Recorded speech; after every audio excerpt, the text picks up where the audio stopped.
Assalamualaikum warahmatullahi wabarakatuh. Halo, Sobat Misteri Sunyi Mencekam. Apakah ada yang pernah memasuki alam gaib atau kampung dedemit?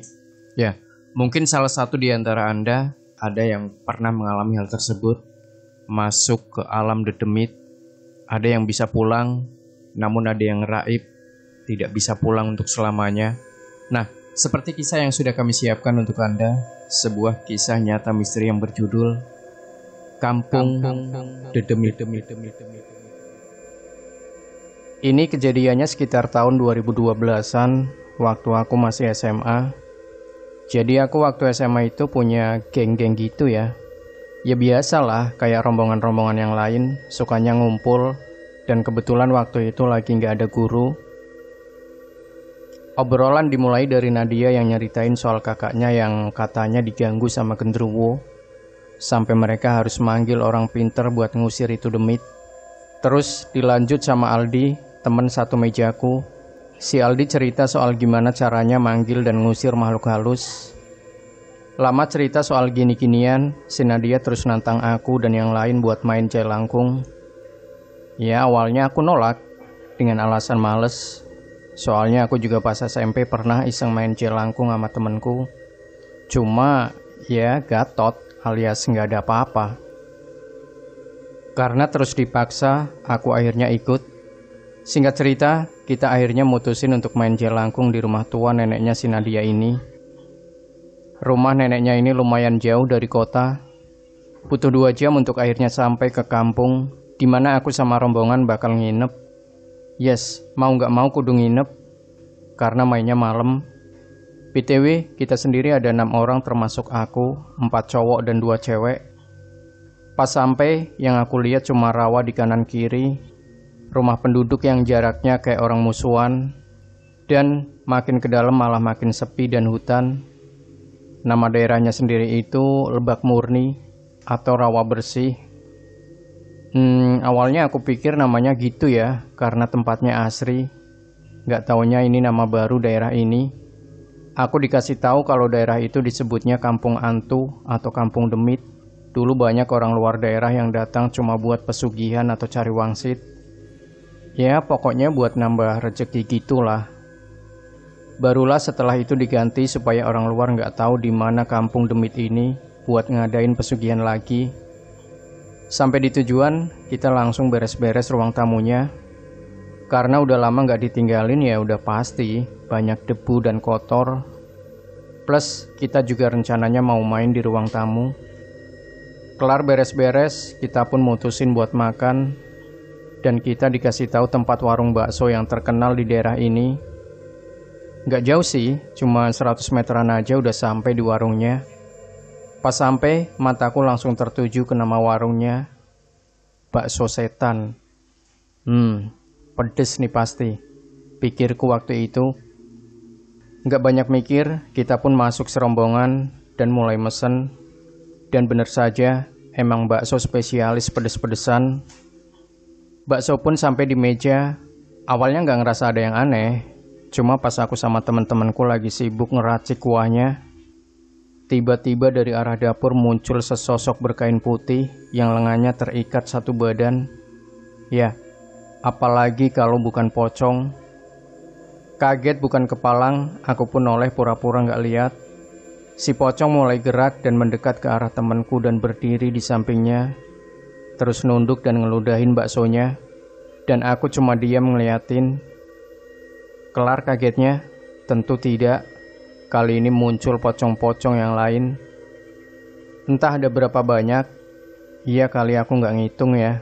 Yang jelas mereka berdiri di samping orang yang makan. Dan satu persatu mereka nunduk dan ngeludah ke mangkok orang yang lagi makan. Dan tepat di sebelahku udah berdiri pocong yang siap nunduk. Karena gak mungkin aku buang, ya akhirnya aku teriak ke abangnya dan minta dibungkus aja. Waktu baksoku dibawa abangnya, besar harapanku si Poci ikut pergi juga. Dan dengan begonya aku malah noleh ke arah si pocong. Yap, terang aja si pocong menghadap ke arahku, menatap ke arahku dengan muka hitam dan bola mata yang kayak mau keluar. Dan aku langsung malingin muka dan nyuruh teman-temanku untuk cepat-cepat makan. Kelar makan aku buru-buru ajak mereka pulang. Selama di jalan aku cuma diam. Pas sampainya di rumah, langsung aku buang itu bakso dan masuk ke dalam. Ngelihat aku kayak gitu, sontak temanku nanya, "Kenapa sih kamu?" Si Aldi nanya. Awalnya aku gak mau ngasih tahu karena takutnya bikin mereka parno. Cuma ya daripada aku nyimpen sendiri, mending aku ceritain. Tahu gak itu kenapa bakso kalian bisa sepedes itu? Aku tanya ke mereka, "Kenapa emang?" Jawab si Aldi, "Tadi pas kalian makan, aku lihat ada pocong di sebelah kalian dan ngeludah ke mangkok." Terangku. "Ah gila kamu, gak ada." Jawab si Aldi gak percaya. Karena gak mau repot ya aku jawab aja, "Terserah kamu lah." Teng. Malam pun tiba dan ritual pun dimulai. Dimulai dari si Aldi yang ngeluarin barangnya satu persatu. Dari boneka batok kelapa yang badannya dari kayu, dan di ujung kakinya ada bulatan kaca kecil gitu. Terus papan huruf kayak Ouija gitu sebagai media komunikasinya. Dilanjut dengan lilin, bunga yang udah dipotong kecil-kecil, entah itu bunga apa. Dan ritual pun dimulai. Pertama kita berenam duduk berhadapan sampai membentuk lingkaran. Lilin yang dibakar dan dibuat melingkar juga, dan daun yang disiram pakai air, entah air apa itu, yang jelas wangi bunganya kecium. Setelah persiapan selesai, si Aldi mulai baca mantra kayak biasa. Jelangkung, jelangkung, di sini ada pesta, pesta kecil-kecilan, datang tak dijemput dan pulang tak diantar, sebanyak 7 kali, dan dilanjutkan dengan bacaan entah dalam bahasa apa dilafalkan oleh Aldi. Beberapa menit aku nunggu, masih belum ada apa-apa. Sampai 15 menit, kita sama-sama megang bonekanya dan mulai bosan. Sampai akhirnya si Nadia ngelepasin tangannya yang udah pegel, dan diikuti aku dan yang lainnya. Kayaknya gagal lagi, timpalku. "Au ah, aku mau boker dulu," ucap si Aldi. Karena kita pikir ritualnya gagal ya kita pun beres-beresin barang-barangnya. Karena udah larut dan makin dingin juga. Aku pun ke kamar untuk ngambil bantal sama selimut. Karena emang kita tidurnya rame-rame di ruang tamu. Malam makin larut dan kita juga belum tidur. Dan tiba-tiba aja, "Wah rame ya," ucap si Nadia. Karena heran kita berlima saling tengok. "Gak ngajak-ngajak ya kalian. Dari siang saya liatin." Dan yap, dari situ aku sama yang lain tahu kalau si Nadia lagi kesurupan. "Ngapain kalian manggil? Ada pesta apa memang? Kenapa gak ada makanan? Apa kalian mau bakso saya lagi?" Karena kita takut kenapa-kenapa, jadilah si Aldi keluar untuk nyari bantuan. Sedang kita berlima coba megangin Nadia yang lompat-lompat sambil ketawa-ketawa. Aku sendiri sebenarnya udah lemes banget. Cuman dikuat-kuatin sampai si Aldi balik ngajak orang. Dan gak lama si Nadia noleh ke arahku dan ngomong, "Kamu, kenapa kamu buang baksonya?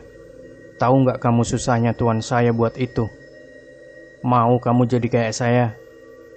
Dengar kayak gitu aku cuma diam sambil nutupin mulut si Nadia supaya nggak ngomong lagi.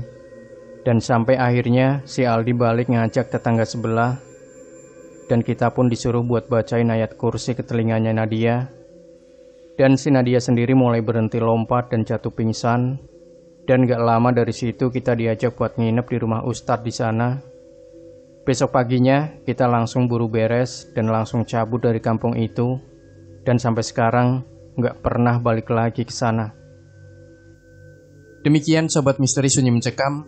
Jangan lupa berikan komentar Anda, like, share video ini, subscribe channel Sunyi Mencekam, dan kembali nantikan cerita-cerita misteri terbaru dari kami. Wassalamualaikum warahmatullahi wabarakatuh.